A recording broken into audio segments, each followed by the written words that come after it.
when you're such a small team, like you are the sum of the output of like 4 or 5 people, right? And so to have a really happy, engaged team, like I realized really early on was so important. Welcome to All Hands by Lattice, where we believe that people strategy is business strategy. I'm your host, Katelin Holloway. For the last decade, I've been a people and culture executive at some of the internet's most beloved startups, but my fascination with building true people-first cultures started many, many years ago. From film to tech, and a few interesting layovers in between, the one common denominator remains. I am most passionate about enabling people through belonging to create beautiful, innovative products. On All Hands, I talk with CEOs and other C-level leaders about how being a people-first company is a strategic advantage. Join us while we chat with these top leaders about how a people-first approach isn't just good for people, it's good for business too. This week, I'm talking with a woman who inspires me both as a business leader and as a mother, Allison Robinson. Allison spent just under a decade at Procter Gamble working on a go-to-market strategy for brands like Pampers. But it was while she was out on maternity leave that Allison learned of a shocking stat. Over 40% of American women leave the workforce after having children. This inspired her to create the Mom Project, a marketplace that would allow women in all stages of their career to find work that was compatible with motherhood. Now, with over 200,000 professionals in their network and 2,000 companies signed up to hire moms, the Momvolution is in full force. So welcome to All Hands, Allison. It's a pleasure to be here, Katelin. Thanks for having me. Thank you so much. So, okay, first things first. I just want to hear your story. Will you tell us your story? Of course. Thank you for obliging me. Before founding the Mom Project, I spent about 9 years at P&G. Kind of had this interesting background. I started my career there selling to some of the biggest retailers across the country, like Walmart, Costco, where like a SKU was worth $1 billion and you couldn't go off script. And so I learned a lot in that role about how to sell to big companies and how they make buying decisions. But my heart was really on the consumer side of the business. So about midway through, I had the opportunity to move back to my hometown of Cincinnati, which was our headquarters and lead Pampers innovation for North America. And it was just the coolest job. I was like spending all of my days at home with moms, observing how technology was just like changing everything about parenting, whether it be how she was working or consuming content or deciding what products to buy. And I just really fell in love with that consumer segment and became pregnant with my son Asher while in that role. And sort of just like a very crazy maternity leave. I had only planned to take 2 weeks off. I had no idea what I was doing, like whatsoever. And my manager was a working mom and she encouraged me to take longer. And so I did. And they had actually backfilled my role while I was out on maternity leave. And so a new manager called me back right before I was due back to work, telling me that they had to extend my leave for a few more months. I was like, okay. Got it. Grateful for the extra time home with my son. And I think it was like 2 weeks after that, I read a stat from HBR that over 40% of American women leave the workforce after having children. And it just awakened in me like, wow, it's like really hard to build a career, have a family. And a lot of women leave the workforce early as a result, and felt like if I could build a marketplace to really like allow these women to find work that's also compatible with motherhood, like that could unlock a tremendous amount of economic potential. So I just went for it. I started like cold calling while still on maternity leave, like big companies, and they were getting back to me. And like it was at a time where companies were really starting to, I would say gender diversity had just kind of shifted from being a social topic to this is really good for business. And we're all losing women at this same stage, like manager, mid-manager level. And so it just aligned really well with that need and like just workforce trends around more flexibility, remote work, like supportive families and caregivers. So it really created this perfect storm. And so it's just been an incredible 4 years kind of continuing to build the business. It's been so exciting outside looking in, watching your company grow from, the first pilot that we ran at Reddit years ago now, to see just how big the platform is. How many moms do you have on the platform? How many moms are you supporting out there? So we're at about 250,000 right now, adding like 20,000 a month, like without spending like any to acquire users. So it's taken off. I would say we've probably, of the 250, we added like 150,000 of those last year. Wow. Walk me through the product. So you have access to this incredible talent pool. How are you helping moms? So our goal is really to be there for every stage of her journey. It's really interesting. The moms that come to us, some maybe just found out that they're pregnant and are already thinking about, how am I going to return to like a 60-hour week at a law firm and like try to also raise my child Right. who have been out of the workforce for 5, 10 years. So we've really built a product to make it very approachable, and we're in mom's corner. I would say like the job marketplace has just neglected moms, and it's felt really awkward to talk about things like career breaks or that need to like leave the office by 3 or 4 to pick up your child. And we just like bring all of that to the forefront. So when moms are creating our profiles, we're asking for kind of the more traditional things like education background. What do you want in a career? But going really deep on like flexibility preferences. Are you able to commute, like travel? Do you need fully remote? And then we're matching them with the relevant opportunities from some of the best companies in the world that are really committed to advancing women and families in the workplace. So companies like Reddit, like Apple, Facebook, older industries, if you will, like oil and gas, consumer retail. So really across the gamut of everything from like a Fortune 5 to a rocket ship startup. I love that. Thank you for sharing a little bit more. Now, let's talk about inside of the Mom Project. So that's outside. Let's talk about inside. How many employees do you currently have? We're at about 90 right now. And so that's a combination of full-time employees, part-time, and contractors. That's such a fun size. I really enjoy that kind of stage of building a culture and where you're big enough to be able to have some real fun, and have space to have people thinking about things differently and really having enough people to bounce ideas off of, but you're still small enough where you still can know everyone's name and feel close. It's kind of like having a child. You're right. You like every year for different reasons. Totally. Absolutely. So now where are your offices? So we are based in Chicago, in River North. I would say about 60% of the team sits there. And then we've got a tech hub. Our CTO, Matt, sits in Portland. And so we've got some engineers on the West Coast, salespeople kind of scattered throughout the country, with Chicago as our home base. So back to a little bit about inside of the Mom Project and your culture. At what stage of building your business did you realize the importance of being a people first leader? Oh man, I like really early on, because I realized when you're such a small team, like you are the sum of the output of like 4 or 5 people, right? And so to have a really happy, engaged team, like I realized really early on was so important. And we're also such like a mission forward company. I think it even put more pressure on me earlier than maybe most startups, Right. to really lead a culture with higher integrity, high values. Was there anything from your experience at Procter Gamble that you definitely wanted to take with you? That's a bigger company, and it's, larger companies are, I think this is my personal belief, it's harder to maintain a consistent culture throughout, just because it ends up getting siloed and splintered. For the work that you were doing with Procter Gamble, was there anything that you were like, this is good, this is something that I really want to take and carry with me into my next chapter? Yeah. Even though it was a really big company, I started my career there in sales when I was like 19. And so my manager and sort of the nature of the work has you moving around the country like every 18, 24 months. So my first internship was in Carlisle, Pennsylvania, which is in the middle of nowhere. I knew no one within like a 500-mile radius. And my boss was like my family. And so sort of that thought of very family oriented, I would say, really left an impression on me. And that stayed true throughout my career there. There was a lot I didn't care to carry forward from a big company, but the people and like hiring for that DNA of very high integrity is something that certainly carried with me.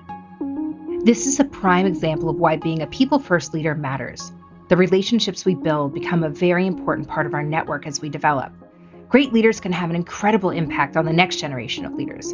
If we aren't cared for, developed, or advocated for by our managers early in our careers, we're less likely to do so for our own teams as we progress. You mentioned earlier that being mission driven has really kind of helped lead the way you think about building your team and the way you've had to and chosen to build. So at the end of the day, how is people strategy more of a strategic advantage for the Mom Project than maybe other companies? Or is it the same? Early on, because of our mission, like I was able to punch so high above my weight on talent. The people strategy was just critical. And so I think by being able to offer them purpose, I was just able to like really early on kind of define a very strong people strategy, attract really great people that would make the culture better as we scale the business. I love hearing that because I think that this is a drum that I beat often now with our portfolio companies that initialize, but I've always kind of preached this from the mountains around being mission driven. Being mission driven will absolutely change the experience that your employees have. And being a culture first or a people first leader, it really is about constantly illuminating and reminding folks of why they get out of bed every morning. Now more than ever with the coronavirus, people are taking time away from their families. This is a really, really stressful time. So unless you are so aligned with that North Star, it just feels so much heavier and unnecessary even to show up for something that you're not engaged with. Totally. Tap into something bigger than the business. Absolutely. It grows too, right? With every hire that you make. So people come for the mission and then they stay for the community, truly. How do you feel that has shaped your the growth and development of your executive or your leadership team? Tremendously. I'm really lucky, actually. Like, I think everyone on the executive team has a fair bit more management experience than I do. So I learn a lot from them.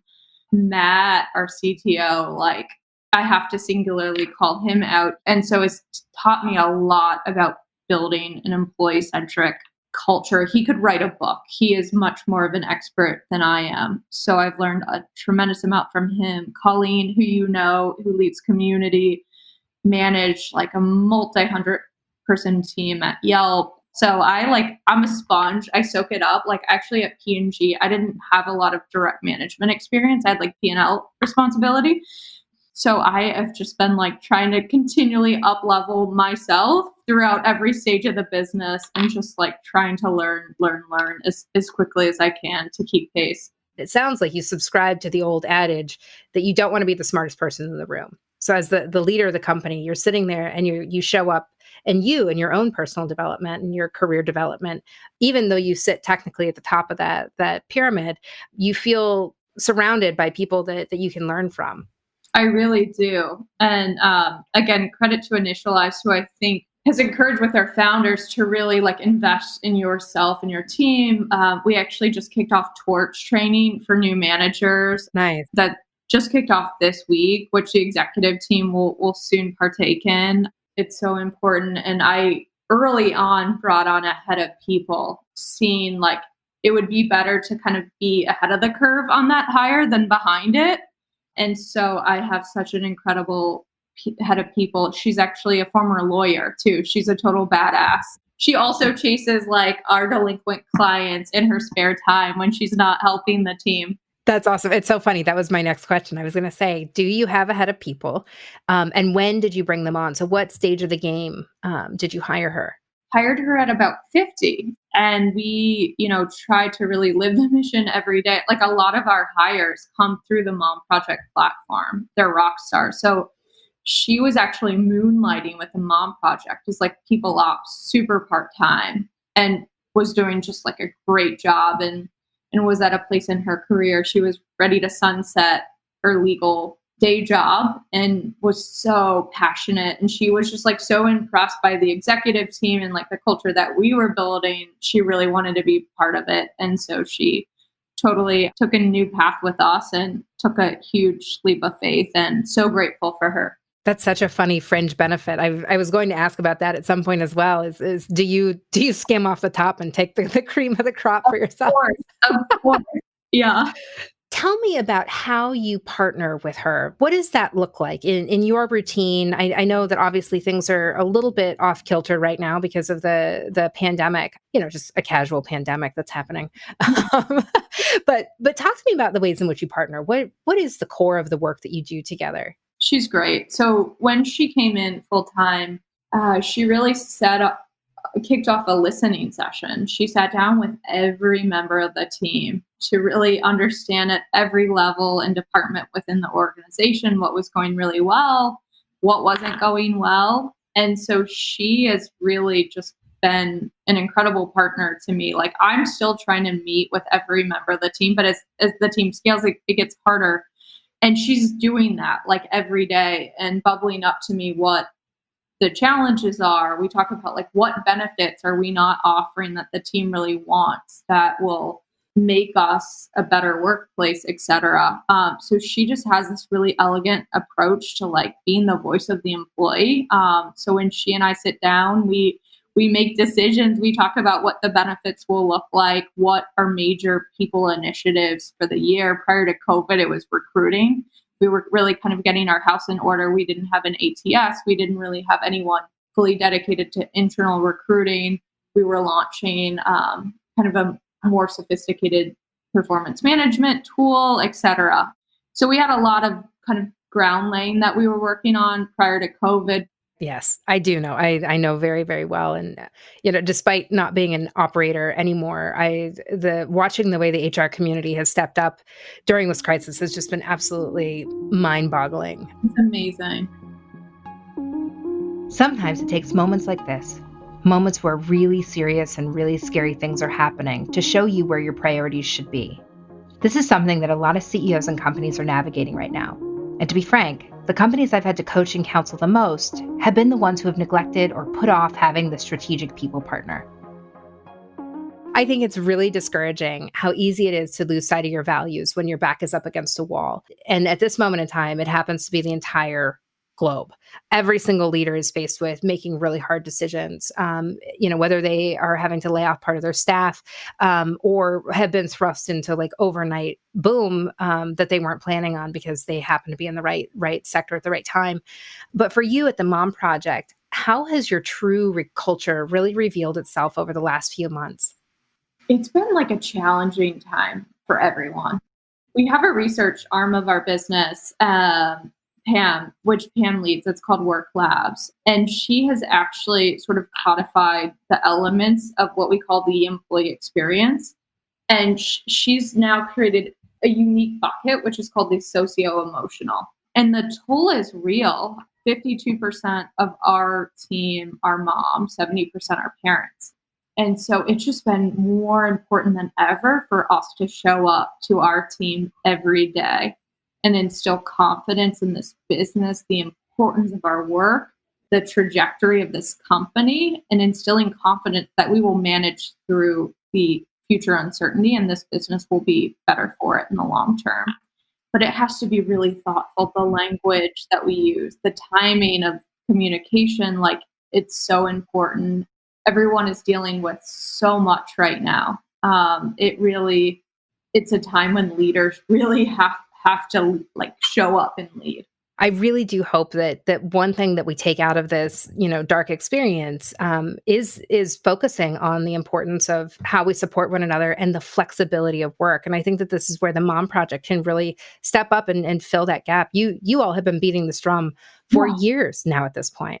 It's crazy. And I just like was on the phone today with like a Fortune 20 bank who would have never considered remote work before, but they're now asking me like, what team should I keep remote? Like it is really accelerating major workplace shifts. I have been dying to know. You all are the tip of the spear, talking with these companies, trying to display the power of your partnership. And I would imagine at this point you have enough data points to know very quickly if a company is operating people first, if they're just paying lip service externally, or if they genuinely mean it. Have you seen any patterns or trends that you're like, okay, they get it? I know that we can have this conversation and build a partnership versus the like, oh, this is going to be like walking uphill in the snow and ice. What are some of those patterns for people first companies that you've seen? As you mentioned, like the HR community, which is typically who we're meeting with within a big company, they're coming together in like a serious way to really be able to support their employees during this time of need.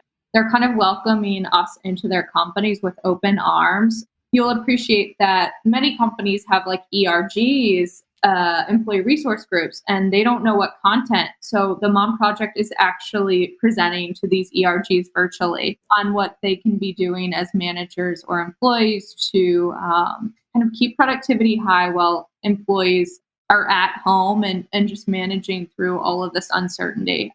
So it's been a really cool opportunity for us to be with our customers. I would say by and large, they're looking at this as an opportunity to make their workplaces more human-centric and more flexible.